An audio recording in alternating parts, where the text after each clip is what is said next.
Well, we're just joining a game here on move 4 because it is again against my nemesis, the Yardbird, and we're actually picking it up, if you look at the moves, from the Hillbilly Attack again. So that's why I just decided to record this while I'm waiting for another video to churn out. And someone was asking about G6. Well, we're now going to see the Hillbilly in action again, and we all know how good this guy is if you saw my previous game against the Yardbird. So the idea of this opening, the Hillbilly, we'll have a look at it afterwards, is to go F3 at some stage and get my pieces out like this. So you kind of want to get these open lines. My bishop on B3 is a very good piece, and this is what I'd say is the main line Hillbilly, and I've had this in quite a fair few games. The idea is just to go d4, bishop h6, knight g5. So let's just see this in action and see if I can take out the Yardbird with these moves. So I'm a pawn down, but it's going completely, according to what, how this opening really should go. If I can get knight g5 in, he will be in, I think, some trouble now, because I have threats building around his king. Maybe he has a knight h5 at some point. I even have g4 ideas here, which are looking quite scary for him. I mean, h3 and g4, rook takes f5. There's a lot of tactics here, so it's a bit of calculation needed, but this is the typical position you want to get from the Hillbilly. For one pawn, look at all the white pieces attacking. It's a very dangerous attacking position, this, and he has to tread awfully carefully here. If you saw my last game, I've calmed down a little bit now. I think the caffeine has got out of my system. Probably should stay off the caffeine a little bit, as we saw from my last video. Sorry if I was shouting a bit too much there, my apologies. So anyway, let's see how the Yardbird gets on. Wondering if I have any immediate threats here. So can you see a way through here if you're looking? Imagine you're me and it's my move. This is the kind of thinking that you should get into. Well, I'm wondering, I mean nearly rook takes f5 nearly works.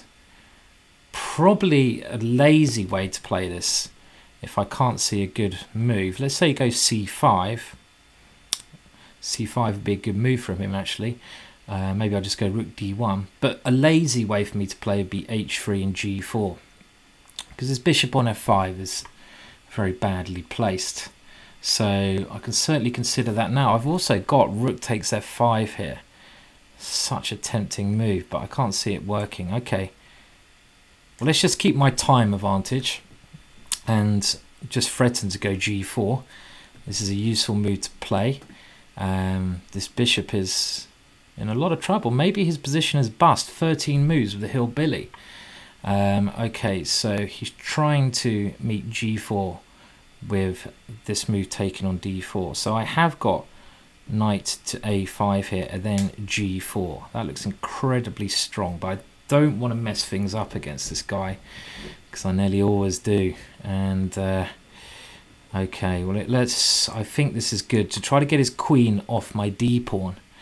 Then I just continue with g4, and this looks very strong. I'm trying to chase his queen away from the attack of my d pawn. The opening has worked, an absolute treat here. Again, he's coming up with crafty ideas, because now if I go g4, he will take and come into g3 check, and that is certainly something I don't want to allow. So what if I first take his bishop and go g4? That looks like a sensible idea. Now h6, pretty much forced. And what do we play here? Do we take on f7 and try to blast through like this? Wow, this looks very tempting. This looks like a very, very tempting line. This bishop, the Hillbilly bishop on b3, is striking across towards his king. If he goes king takes and king takes, I go pawn takes f5, and even though I'm not a piece up, I have great attack here. So let's see. So here, and now I can take here with the rook because my bishop Oh, he has a check though. I missed this check. He's probably going to do his normal normal stuff if he gets the queens off here. He's not so bad, is he? That's most annoying. I can't go king f2. I shouldn't have allowed that, really. I should not have allowed that trick, because queen g3, and you know, it's not so clear. Well, I mean, I really don't want to swap queens off here, but do I have a choice? If I go check, he goes king to e7, and I don't see a way through. I mean, I can take on h6, but then rook h8 certainly requires some calculation here. I don't want him to do it to me again. This guy always does it to me. And even bishop takes e6 is complex as complex can be. With knight to c5 check takes, rook check here would win, but if check check, knight check, king d6, so tempting, but I can't get it to work, I don't think. And if I go queen to e4, he just takes, not working either. Unbelievable, my position is not winning. I kind of feel that it should be winning. I can't let this slip again, not against this guy. Wow, this is really unbelievable. If I take on h6, he goes rook h8. Certainly my nemesis, this guy. Do I have to take queens off? I mean, there's no advantage there if I play this. I can't see a choice. I have to play it and play quick. So I've let this slip, I feel. So certainly let this advantage slip. I mean, you know, okay, so I have to take on e6, and again, time is really of the essence here. I mean, okay, I have to, at least I'm not blundering a whole piece, but I've really messed this up, as I always do against the Yardbird. I mean, the opening, we can't blame this on the opening. It was a perfect opening. My opponent defended well, and now it's a very hard ending here. Have some chances. It's only a pawn, and I know this guy is very quick as well when he needs to be, so could come down to time. I'm trying to get my knight to f4. We'll put this on the computer afterwards because it's more interesting for the opening's sake than anything else. I mean, any result's possible here. Well, okay, let's just keep trying some ideas, and don't want to fall for any tricks. This guy is so good at setting up tricks, and okay, well, I have to go for this rather disgusting ending now. I mean, this is a technical win for him now. Quite an easy technical win in actual fact, because I can't get my rook. In a rook ending, a rook needs to be active. And here, my rook is not active. So it should be a winning ending. But okay, his time situation is very bad. This is my one hope. And I've got to try to run my king in. Okay, I should have taken on d5 first before playing this idea. Not so clear now. I'm not sure why he's playing like this. Okay, well, I've got to run with my king and keep attacking pawns with my king. And now it's really not clear because I have this passed pawn. I don't want to allow him to take my b pawn as well. That'd just be silly. Let's just try to use this pawn here and run it up the board. So okay, well, rook here looks like a good idea. Check. And now, okay, well, he's trying to get a draw because my pawn is very strong here. And now he goes here, which is the move I kind of feared. Let's try to come behind his pawn.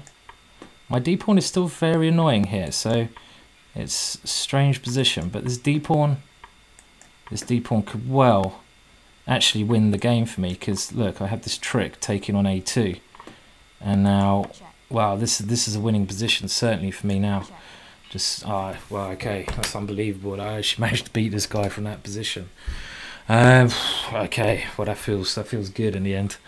Okay, well, let's have a look at that. So I jumped in the game some of the way through, but the only reason I did that is because it's obviously quite an interesting game, and we missed the opening, so yet again we still see the hillbilly. I did another video on this, and this is like a follow-up video to that, so I'm going to show you a little bit more about what I say is the main line now. And this is a line you can play against the caro-karn. I'm probably one of the only players in the world who plays this opening, and the main line is if they obviously set the pawn. I think it was Tarash who said the only way to refute a gambit is by accepting the material.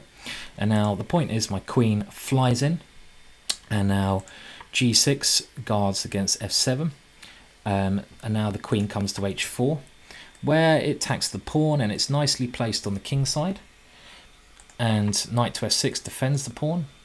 I develop and attack the pawns. All my moves are very natural, and after bishop to f5 defending the pawn, we see one of the main ideas in the hillbilly, and the idea here is f3, and this gives you great play and great open lines, and even the computer doesn't think this position is that bad for white, which is a good sign considering we're a pawn down.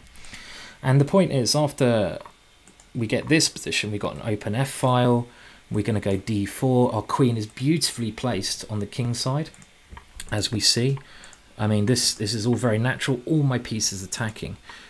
Now my bishop comes to this good square, trying to swap off his fianchetto bishop. And one thing you should do, a little rule I have is, if your opponent has a fianchetto bishop, then it really is nearly always a good idea to try to swap that piece off. A fianchetto bishop in front of his king, because it's a great defender of his king, and this way I can get rid of that defender.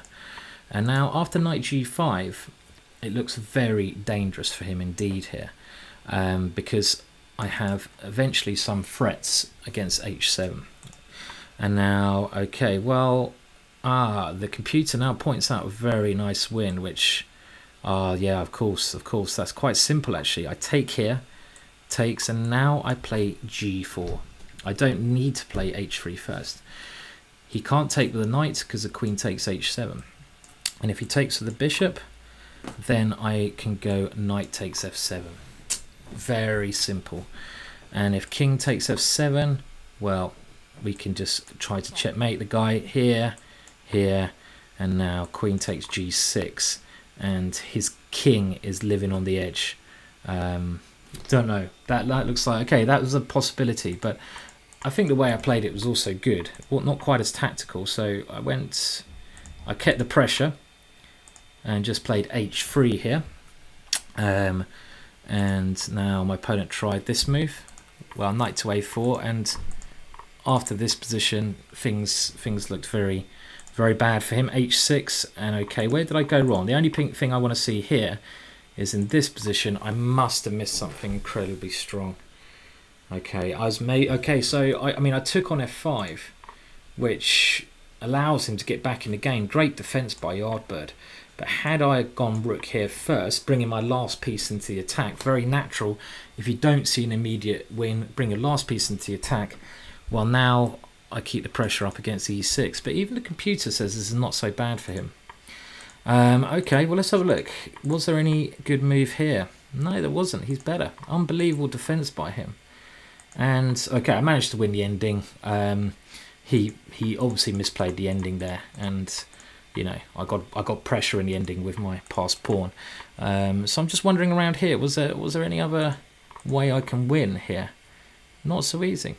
Great defense from my opponent. So even though the computer gives us as +2, as soon as you go down the lines a little bit more, it changes its assessment. Anyway, still nice to beat the Yardbird there. And if we just go back and maybe look at this ending, where did he go wrong? Well, I mean, he let my king get active here. This was completely crazy, you know, around this point. He really didn't need to let my king get so active. I mean, this rook and pawn ending, I mean, there goes my king here. Why did he let my king in the game? At the moment, this rook that he has in this position is completely stopping my king from entering, so he should just try to use his king and pawn to win this. He doesn't need to move his rook, and as soon as he moves his rook, well, we saw that my king comes in, and you know, if you can get your king active in the ending, anything's possible. And when I got the passed d pawn, I'm probably even better here, even though I'm material down, because this passed d pawn is very strong. The computer's assessment is quickly dropping. Well, I don't think I'm in danger anymore. Okay, interesting game. Another interesting game in this opening. So hopefully 2 out of 2 for the Hillbilly. Not a bad start. Hopefully we'll get more of that for the future. Okay, I'll keep going with the video soon. Please leave your comments. Please like the video. Please subscribe if you want me to keep doing these. And obviously go to the GingerGM shop. That also helps me out a bit. Cheers.